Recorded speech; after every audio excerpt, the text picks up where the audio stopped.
Aisha radiallahu anha, the wife of the Prophet ﷺ, she shares with us a very personal moment in her life. She says, one day I was with Rasulullah ﷺ, and he was in a cheerful mood. So I said to him, Ya Rasulullah, make dua for me. So he said, Allahumma aghfir li Aisha. May Allah forgive Aisha. ما تقدم من ذنبها وما تأخر. And he continued, oh Allah, forgive Aisha all her sins, the past sins, the future sins, the ones that she commits in private and the ones that she commits in public. And Aisha was so happy that she started to laugh. So the Prophet ﷺ asked her, did that dua please you? Brothers, I want you to imagine that you were living at the time of the Prophet ﷺ, and he was your best friend, and you asked him, make dua for me, and he made the same dua for you. How happy would you be? So he says to Aisha, did that dua please you? She says, Ya Rasulullah, how could that not please anyone?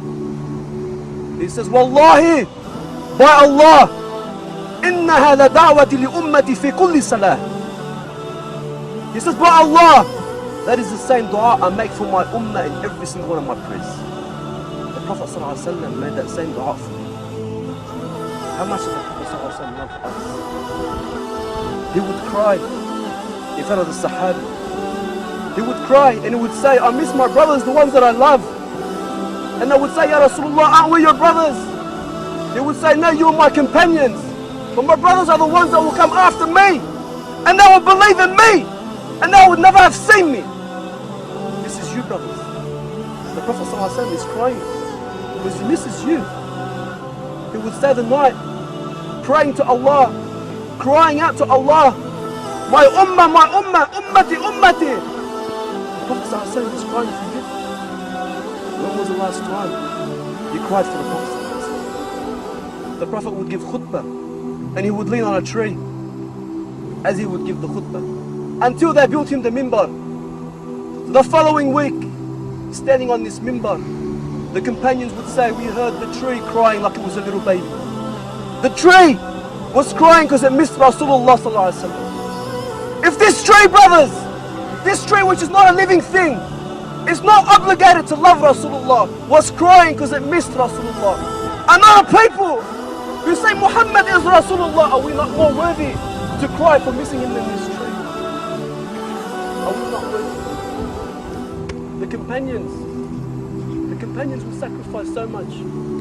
When the Prophet ﷺ passed away,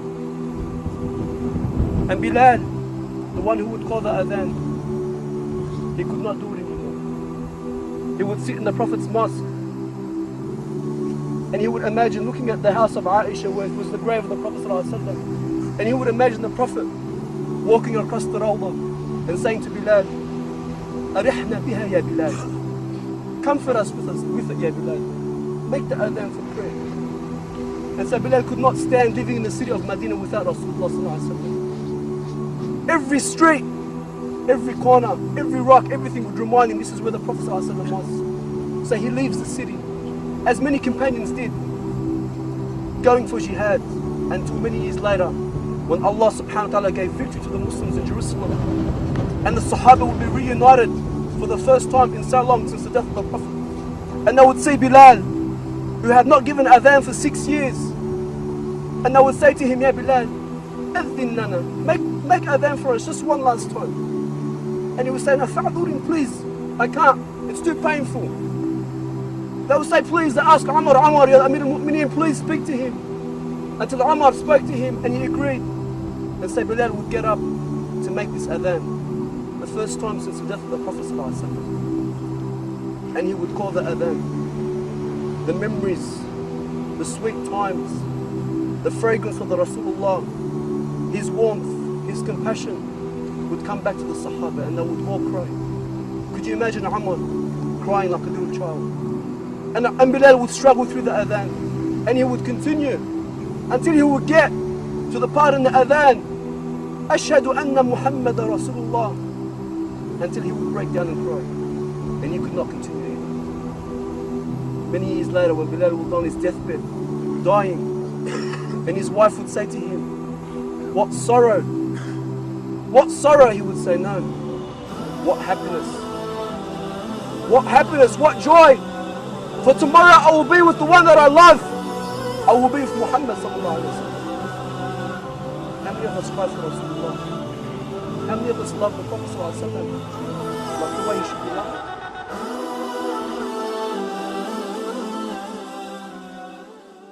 Oh